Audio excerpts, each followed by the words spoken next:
আমাদের জবাব, রমজান এমন বরকতের মাস, একটা নফল ইবাদত অন্য মাসে করলে যা পাবো, রমজানে পড়লে একটা নফল আমলে ফরজের সমান সওয়াব। আবার একটা ফরজ অন্য মাসে পড়লে একটা পাবো, এক ফরজে এক সওয়াব, রমজানে এক ফরজে পাবো 70 গুণ বেশি। অতএব আমি রমজানে নফল ছাড়বো না, আমি 8 রাকাত পড়বো না, যতবারই বাড়ায় পড়বো। 20 রাকাত ওমর পড়েছেন, সাহাবায়ে কেরাম পড়েছেন। অতএব আমরা সাহাবায়ে কেরামের আদর্শের উম্মত, আমরা সাহাবায়ে কেরামের আদর্শ মানি। 20 রাকাত তারাবি পড়বো। এরপরেও যদি আপনার কোনো আপন লোক, একেবারে আপনার কলিজার আপন, সে যদি বলে আমি 8 রাকাত পড়ি, তুই কেন 20 পড়ো, আপনি তার মনটা রক্ষায় জবাব দিবেন, তোমার কথা মেনে আমি 8 রাকাত তারাবি পড়ব, ঠিক আছে, কিন্তু বাকি 12 রাকাত তো ছাড়বো না, বাকি 12 রাকাত আমি নফল হিসাবে পড়ব। এক নফলে আমি একটা ফরজের সমান সওয়াব পাবো, এক ফরজে আমি 70 গুণ পেয়ে যাব। অতএব আমি এই রমজান পাইছি, আগামী রমজান পাবো কিনা জানা নাই। অতএব আমি এই আমল থেকে নিজেকে দূরে রাখতে চাই না। রমজানুল মুবারকে আমার নবীকে আল্লাহ দিয়েছে, এত বরকত আল্লাহ দান করেছেন। এই রমজানে বান্দা বেশি বেশি কোরআন তেলাওয়াত করো, কারণ আমার নবীর কাছে কোরআন আসছে, নবী কোরআন শরীফটা আমাদের কাছে আমানত রেখে গেছেন। ও উম্মত, কোরআনটা ধরে রাখবা, সম্মান কমবে না। রমজানে তুমি কোরআন তেলাওয়াত চালু করে দাও। ইমামে আজম আবু হানিফা 61 বার রমজানে কোরআন খতম করেছেন। ইমাম শাফিঈ রাহমাতুল্লাহ আলাইহি 60 বার কোরআন খতম করেছেন।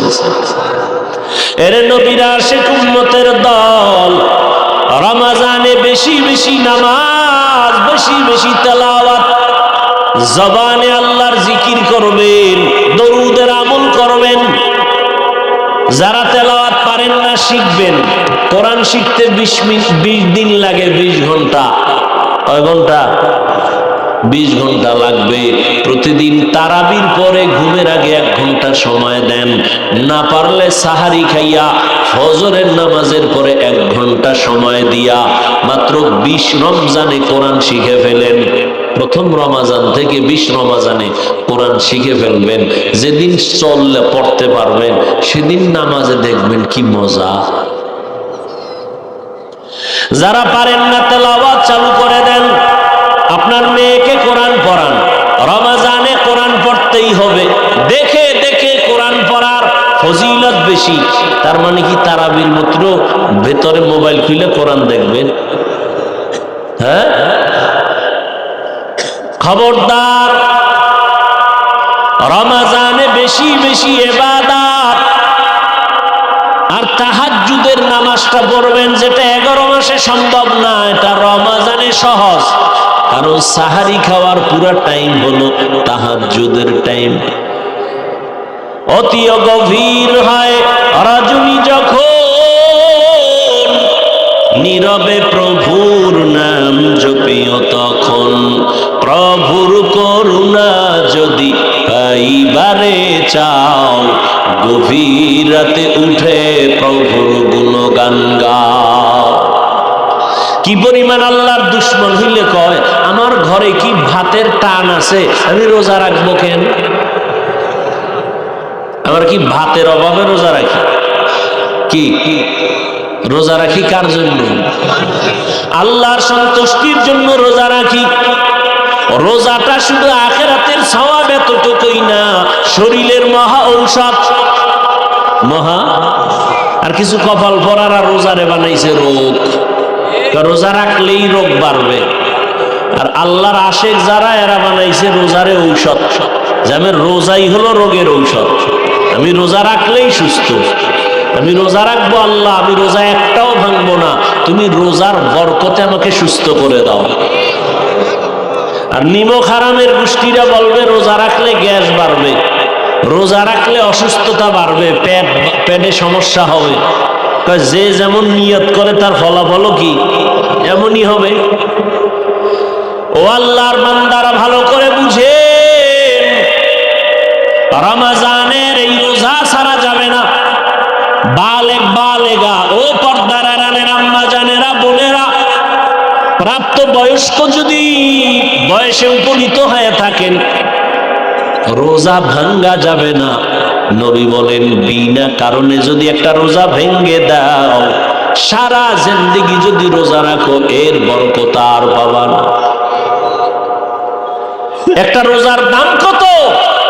বলে একটা উড়ন্ত জন্মগত একটা কাক, একটা কাক জন্ম লগ্ন থেকে যদি উড়তে থাকে, উড়তে উড়তে উড়তে উড়তে কাকের হায়াত বেশি, কমপক্ষে 1000 বছর।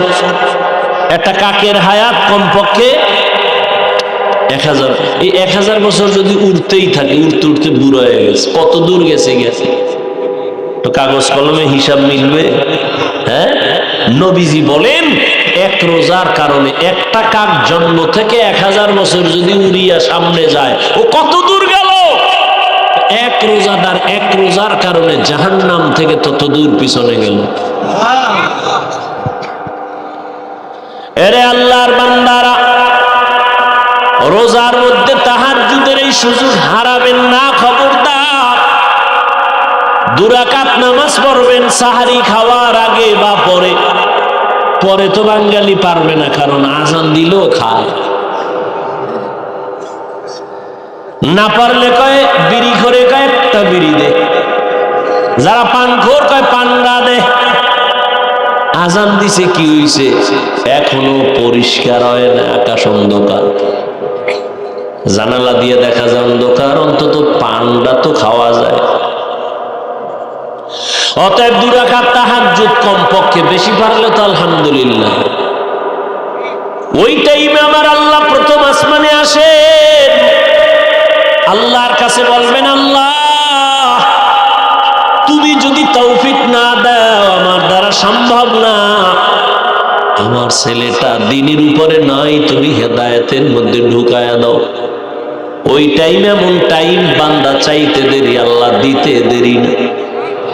আপনার স্ত্রী নিয়ে সমস্যা, দোকান নিয়ে সমস্যা, ব্যবসা নিয়ে সমস্যা, চাকরির সমস্যা, বিবাহের সমস্যা, তাহাজ্জুদে আমার মালিকের কাছে বলো। ডাক্তারের রোগের কথা না বললে ঔষধ কেমনে হবে? আমার মাওলা তো সব জানেন, ঠিক আছে, তবে চাও, চাইলে আল্লাহর মায়া আরো বাড়বে। চোখের পানি ছেড়ে আল্লাহকে ডাকো, কারণ চোখের পানি দেখলে মা বাবার মায়া সন্তানের প্রতি বেড়ে যায়। ছাত্র যদি কান্না করে, শিক্ষকের মায়া বেড়ে যায়। কাছে টানে আয় আয়। আল্লাহ বলেন, বান্দা ওই তোর মা বাবার থেকে আমি আল্লাহর মায়া কি অনেক কম? শিক্ষকের থেকে আমি আল্লাহর মায়া কি কম? একটা ছাত্র যদি কান্না করে, শিক্ষকের যদি মায়া হয় কাছে টেনে নেয়। একটা মা সন্তানের কান্না দেখে যদি বাচ্চাটারে কাছে টেনে নেয়, মায়া হয়। তুই যদি 2 ফোঁটা চোখের পানি ছেড়ে একবার আল্লাহ বলে ডাক দে, আমি আল্লাহর ছেলে নাই, মেয়ে নাই, আমি বড় আদর করে তোরে বানাইছি,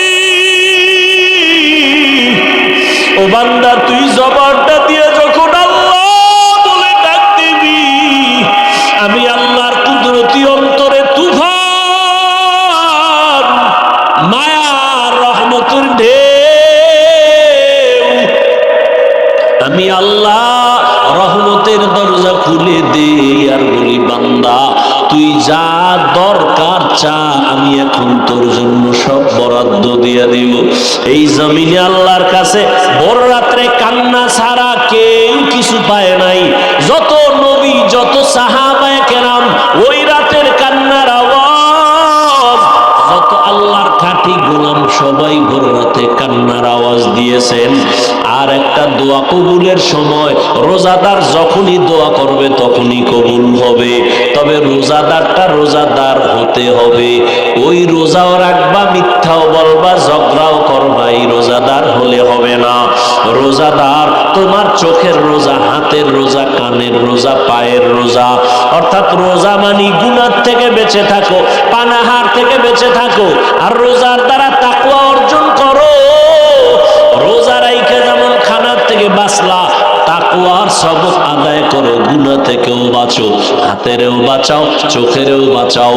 এইভাবে করিয়া তুমি যদি দোয়া করো সাথে সাথে কবুল। তবে এর মধ্যেও আর একটা স্পেশাল সময় আছে, ইফতারি সামনে নিয়ে মাওলারে দোয়া করো, মাওলার কাছে বলো। ইফতারি সামনে নিয়ে দোয়া করবা, কসম আল্লাহর জায়গায় কবুল। কিন্তু আমাদের কপাল খারাপ, ইফতারির টাইমে এত কাজের আগ্রহ বেড়ে যায়, মহিলারও কাজের মধ্যে ব্যস্ত বানায় দিছে, আবার নিজে যা একটু সহযোগিতা করবে তাও করে না, খালি ভুল ধরে। বেসন কম হয়েছে কেন পেঁয়াজের মধ্যে, এইবার শরবতে চিনি কম কেন, এই কেন কেন করতে করতে আজানি টের পায় না। আর মসজিদ টসজিদে যদি ইফতারি করে, হ্যাঁ তো আর এক বাজার, আর এক বাজার। ইফতারি টাইমে দোয়া কবুলের টাইম, দুনিয়া কথা বলে মসজিদের ভিতরে বা বিভিন্ন অনুষ্ঠানে ইফতারির আয়োজন, বেশি মানুষ যেখানে বসে শুধু কথা কথা কথা, অথচ ওই টাইম চুপ করে আল্লাহর কাছে দোয়া করো। এই বরকতের মাস আর একবার পাবেন, গ্যারান্টি আছে। মায়ার নবী দোয়া করতেন, আল্লাহুম্মা বারিক লানা ফি রজব ওয়া শাবান ওয়া বাল্লিগনা রমাজান। ও যুবক, কয়দিন আর দুনিয়ায় বাহাদুরি করবা? তোমার মতো আমার মতো কত যুবক গত রোজায় ছিল, এই রোজায় নাই। ওই যে ঢাকাতে আগুন লেগে কত মানুষ চলে গেল, তুমি আগামীকাল বাঁচবা গ্যারান্টি নাই। এখন থেকে তৈরি হয়ে যাও, গুনাহ থেকে তওবা করো, আল্লাহর কাছে বলো, আল্লাহ রমজান আসতেছি, একটা রোজাও ভাঙবো না রে আল্লাহ, তোমার গোলাম হইয়া কবরে যেতে চাই। ও যুবক বাবারা, স্কুলে পড়ো, কলেজে পড়ো, চাকরি করো, ব্যবসা করো, বাধা নাই। তুমি ডাক্তারি পড়ো, ইঞ্জিনিয়ারিং পড়ো, বাধা নাই। তবে নবীর সুন্নত অনুযায়ী চলো, মা বাবার দোয়া নিয়ে চলো, উলামায়ে কেরামের পরামর্শ নিয়ে চলো। জবানের গুনাহ বন্ধ করো, চোখের গুনাহ বন্ধ করো, মোবাইল দেখিও না, মোবাইলের গুনাহ থেকে বাঁচার চেষ্টা করো, আল্লাহর কাছে তওবা করো, মা বাবার দোয়া নাও। তোমার মতো যুবক তাকায় দেখো, আজ স্কুল কলেজে পড়িও নামাজ ছাড়ে না, নাই? তুমি কেন পারবা না? তোমার মতো যুবক আজকে দেখো নদীর মধ্যে মাছ ধরে, জমিনে চাষাবাদ করে, নামাজ ছাড়ে না। তোমার মনটাকে প্রশ্ন করো, তুমি কেন পারবা না? তোমার মতো যুবক রাস্তায় গাড়ি চালায়, নামাজ ছাড়ে না। তোমার মতো যুবক র্যাব, আর্মি, পুলিশ, বিডিআরের চাকরি করে, নামাজ ছাড়ে না। ও বান্দা, তুমি কেন পারবা না? ও বৃদ্ধ বাবাজি, আপনার মতো কত বুড়া মসজিদে গিয়ার নামাজ পড়ে, নামাজ ছাড়ে না, আপনি কেন পারবেন না? ও পর্দার আড়ালের আম্মা জানেরা, আপনাদের এত সম্মান, এত মর্যাদা, আপনারা নবীদের মায়ের মতো মা, সাহাবায়ে কেরামদের মায়ের মতো মা। এ জমিনে যত ভালো ভালো সন্তান আছে, মা আপনাদের অবদান দোয়ার কারণে।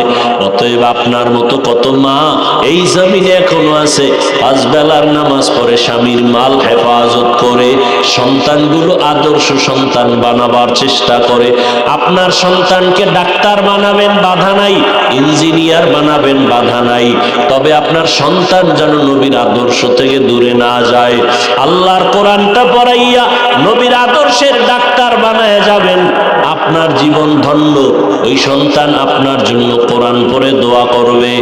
এখন থেকে তৈরি হয়ে যান, আল্লাহর কাছে তওবা করেন। ও যুবক বাবারা, মা বাবার দোয়া নিয়ে সামনে আগাও। মা বাবার দোয়া ছাড়া কোনোদিন সফলতা অর্জন করতে পারবা না।